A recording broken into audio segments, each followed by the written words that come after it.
शेर और शेर की कहानी। एक जंगल की सच्ची शिक्षा।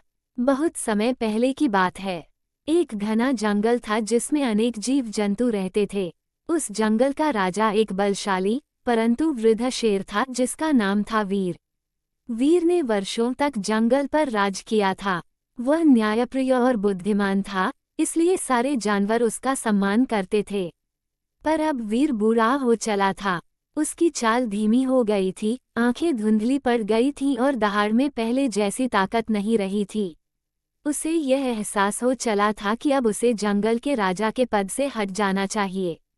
एक दिन उसने सभी जानवरों की सभा बुलाई और घोषणा की, अब समय आ गया है कि कोई नया शेर जंगल का राजा बने। मैं चाहता हूँ कि कोई युवा, ताकतवर और समझदार शेर इस जिम्मेदारी को संभाले।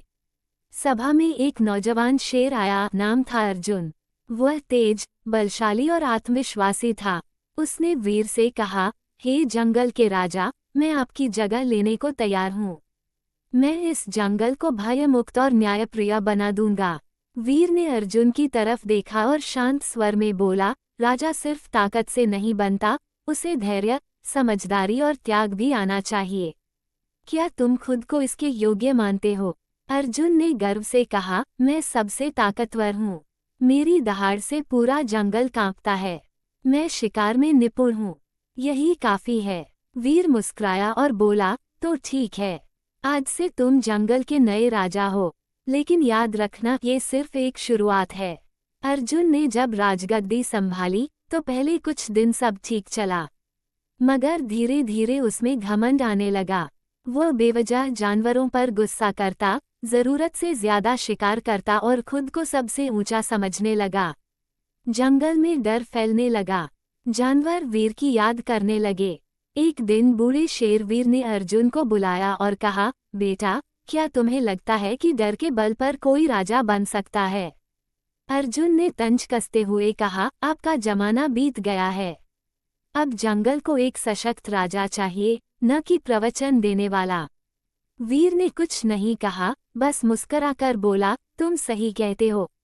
पर जब कठिन समय आएगा, तब याद रखना, शेर की असली पहचान संकट में होती है, न कि ताकत के प्रदर्शन में।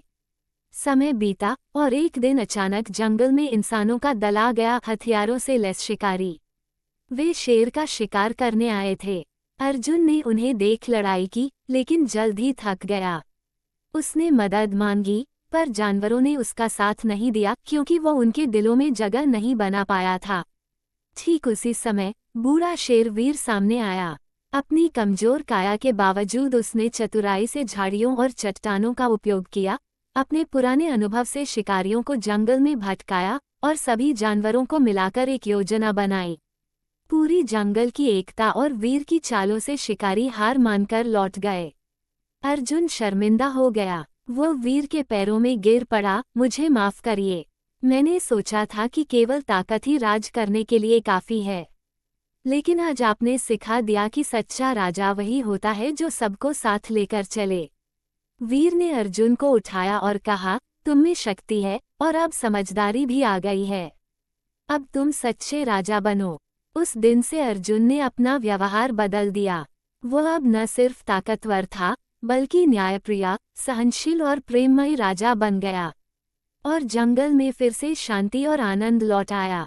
सीख, मोरल, राज करने के लिए सिर्फ ताकत नहीं, बल्कि बुद्धि, संयम और सेवा का भाव भी जरूरी होता है।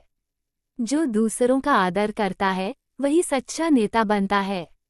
अगर आप चाहें, तो मैं इस कहानी का विस्तारित संस्करण 4000 शब्दों में भी तैयार कर सकता हूँ। क्या आपको ये कहानी पसंद आई?